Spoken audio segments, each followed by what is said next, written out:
This is Jonathan Agger here, Pro Boxing fans. We're here in Qatar ahead of the Supercard this Thursday. Gib against Slim, live on DAZN pay-per-view. With me, Mams Taylor. Mams, it's all coming together ahead of Thursday. How are you feeling? I mean, it's some setting here in Doha.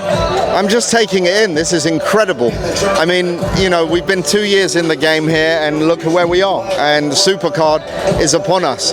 Fights people have wanted to see for a long time. Mostly 50-50 fights on this card. Going to be fantastic.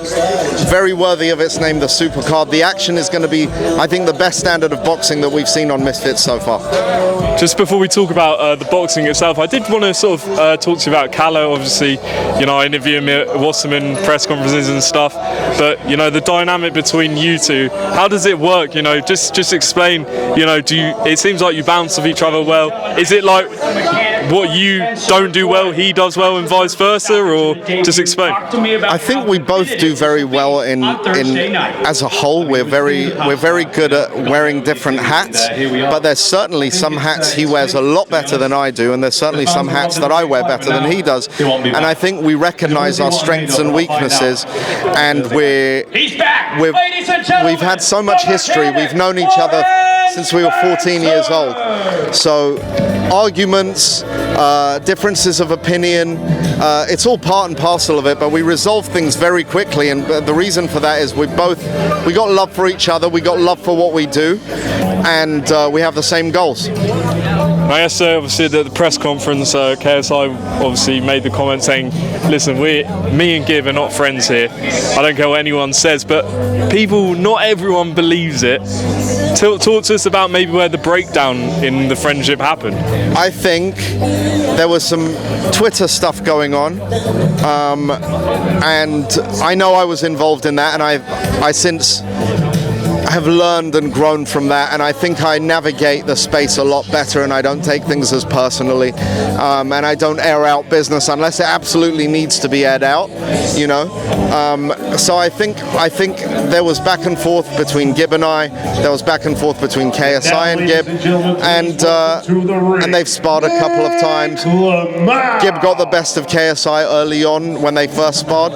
KSI, when they last sparred, bested Gib. I think there's underlying tension there. If anyone thinks that it's a made-up storyline, I don't see it. You know, I think that they both know how to play up to an underlying reality and bring it under the magnifying glass, and that's great promotion for me, so I'm happy with it. Because in terms of Slim, he's been calling for a main event for ages, years, and he's finally got it. If he beats Gib on Thursday here in Qatar, what kind of statement will that be, and is the world basically his oyster in this space if he gets a win over a name like Gib?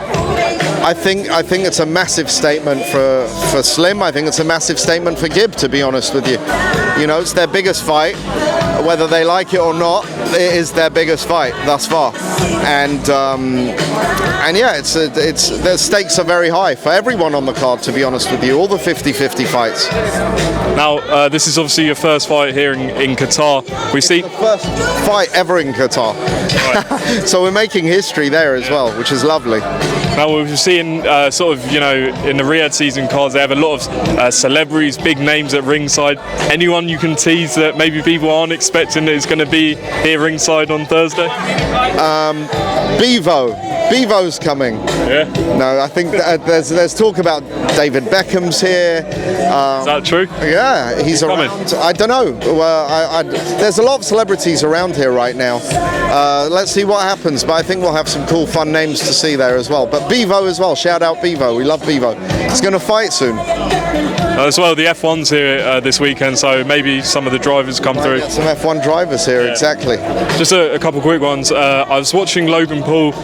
He was on his podcast with Jake, and he said he feels the reason the Jake KSI fight isn't happening is because of KSI's manager and Jake's manager. Is that accurate? No, I know Logan. He's my partner in Prime. He's KSI's partner. He's, you know, I think he knows full well that it's Nikisa, but it's his way of being polite. It's his brother. His loyalty is going to be to his brother, ultimately.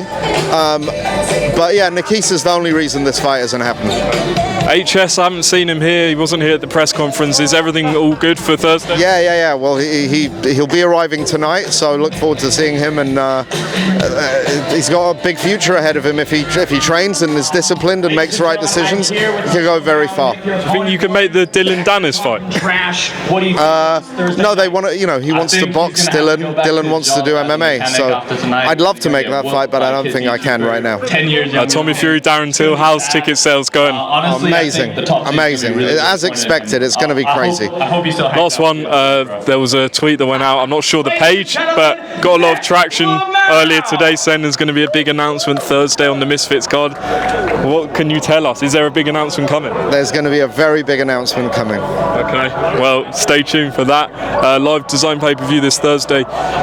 Misfits here in Qatar. Gib against Slim. Mams, appreciate your time. Thank you very much. Thanks for having us.